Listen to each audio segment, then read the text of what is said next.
Enggak, jadi ternyata dari Kejaksaan Agung mereka punya data yang lebih banyak daripada yang saya tahu. Ibaratnya saya tahu cuma sekaki, dia tahu udah sekepala. Saya juga kaget-kaget juga dikasih tahu penelitian ini ada fraud apa, ada penyimpangan transfer seperti apa, dia jelasin. Saya juga kaget-kaget. Bahkan yang anehnya Ahok itu mau membantu, mau menawarkan dirinya untuk diperiksa oleh Kejaksaan, oleh DPR RI, tetapi banyak yang menyerang. Ini kan sangat lucu sekali. Nah, bayangkan yang pada saat lalu seperti Andri Rosiade misalkan menyerang Ahok, padahal pengetahuannya cuma sekaki. Bayangkan kalau misalkan melihat fakta ini, ternyata Kejagung itu mempunyai data-data sekepala. Wah, pastinya juga ngeri-ngeri sedap ya ini. Pastinya sekarang ini semuanya tiarap ya terkait apa yang diungkapkan Ahok ya.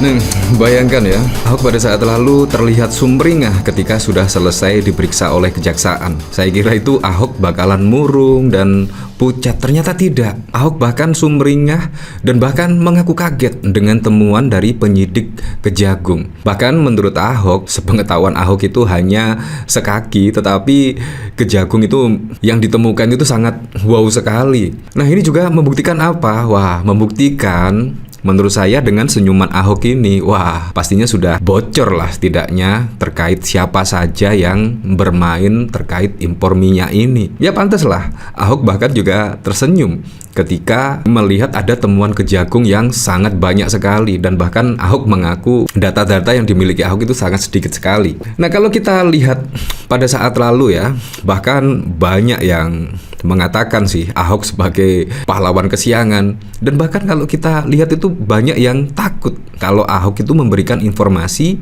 ke publik atau ke Kejagung atau ke DPR bahkan. Tetapi wah, kemungkinan harap-harap cemas. Ternyata Kejagung itu mempunyai informasi atau mempunyai data yang cukup banyak. Dan bahkan kalau dibandingkan Ahok, itu sangat sedikit sekali pengetahuan Ahok terkait apa yang terjadi di dalam tubuh PT Pertamina, khususnya Patra Niaga, terkait kerugian negara yang ratusan triliun. Nah, pastinya Ahok ini juga bakal senyum-senyum ya. Wah, ternyata itu terlibat. Kemungkinan ya, karena ekspresi Ahok itu setelah diperiksa kurang lebih 9 jam itu bahkan senyum-senyum saja. Nah, bahkan dari pemberitaan di sini juga sama. Ahok mengaku kaget soal kasus korupsi Pertamina, cuma tahu sekaki. Ternyata Kejaksaan itu serius banget ya terkait apa? Membongkar kasus-kasus yang ada di tubuh PT Pertamina. Kalau kita lihat dari sini sudah terbukti ya, bahkan pengetahuan Ahok yang pada saat lalu koar-koar di podcast bahkan hanya tahu sekaki. Wah, bagaimana dengan Kejaksaan? Jadi ini memang kasus nggak kaleng-kaleng. Kerugian negara itu hampir 1.000 triliun. Ini nggak kaleng-kaleng. Bisa dibayangkan, ini pastinya juga akan menyeret, wah, setidaknya para petinggi dan lain sebagainya. Semoga saja tidak mandek di sini saja ya. Seharusnya dicari seakar-akarnya lah, ke akar-akarnya. Ya siapa tahu lah kalau misalkan kasus ini selesai, kerugian negara ditemukan 1.000 triliun, dan keesokannya wah pastinya juga harga BBM bersubsidi akan murah dong, akan murah karena sudah tidak ada permainan impor minyak mentah dan lain sebagainya lah. Bahkan banyak sekali loh kasus-kasus pada saat lalu ya, memang sangat mengejutkan sekali. Seperti ini video dari Ahok. Enggak, jadi ternyata dari Kejaksaan Agung mereka punya data yang lebih banyak daripada yang saya tahu. Ibaratnya saya tahu cuma sekaki, dia tahu udah sekepala. Saya juga kaget-kaget juga dikasih tahu penelitian ini ada fraud apa, ada penyimpangan transfer seperti apa, dia jelasin. Saya juga kaget-kaget karena kan ini kan subholding ya. Subholding kan saya nggak bisa sampai ke operasional. Saya cuma sampai memeriksa, kita tuh hanya memonitoring. Nah, jadi memang nggak kaleng-kaleng ya apa yang ditemukan oleh Kejaksaan. Ya semoga saja lah ini kasus ini cepat selesai ya, dan semoga saja dicari sampai ke akar-akarnya. Ya semoga saja tidak ada kasus terulang seperti ini. Menurut saya ini sudah terulang pada saat lalu Petral dibubarkan, tetapi juga kasus terkait impor minyak ya akhirnya seperti ini lagi. Ya semoga sajalah di pemerintahan Pak Prabowo serius ya, tidaknya untuk mengungkap hal-hal seperti ini, dan semoga saja tidak terulang kembali ya di keesokan harinya ya, supaya bisa bersih sebersih-bersihnya lah. Nah bahkan kalau kita lihat pada saat lalu, saking semangatnya Ahok itu bahkan datang setengah 9, padahal undangan dari kejaksaan itu pukul 10. Artinya Ahok itu saking semangatnya 1,5 jam lebih awal daripada undangan kejaksaan yang 10 pagi. Ini juga sangat mengejutkan sekali ya. Berarti bener dong, Ahok itu memang ingin membantu lah setidaknya terkait proses penegakan hukum atau keterangan yang disampaikan Ahok, siapa tahu bisa meringankan lah setidaknya kejaksaan untuk mengungkap apa yang benar-benar terjadi di dalam tubuh PT Pertamina ini. Dari sini saya juga penasaran sih kira-kira komentarnya seperti apa ya. Dari Wido Becak, jadi komisaris cuman ngebacot doang. Seharian ada yang hidupnya tak nyaman.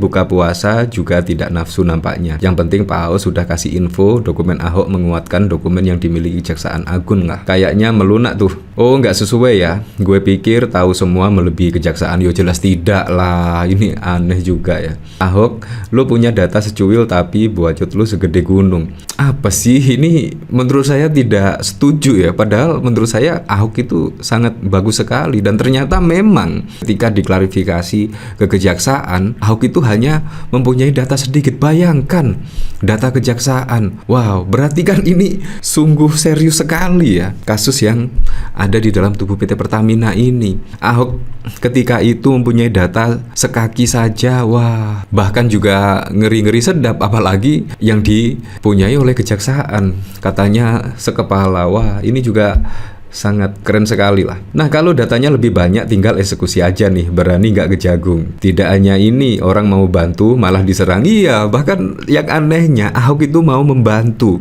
mau menawarkan dirinya untuk diperiksa oleh kejaksaan, oleh DPR RI, tetapi banyak yang menyerang. Ini kan sangat lucu sekali.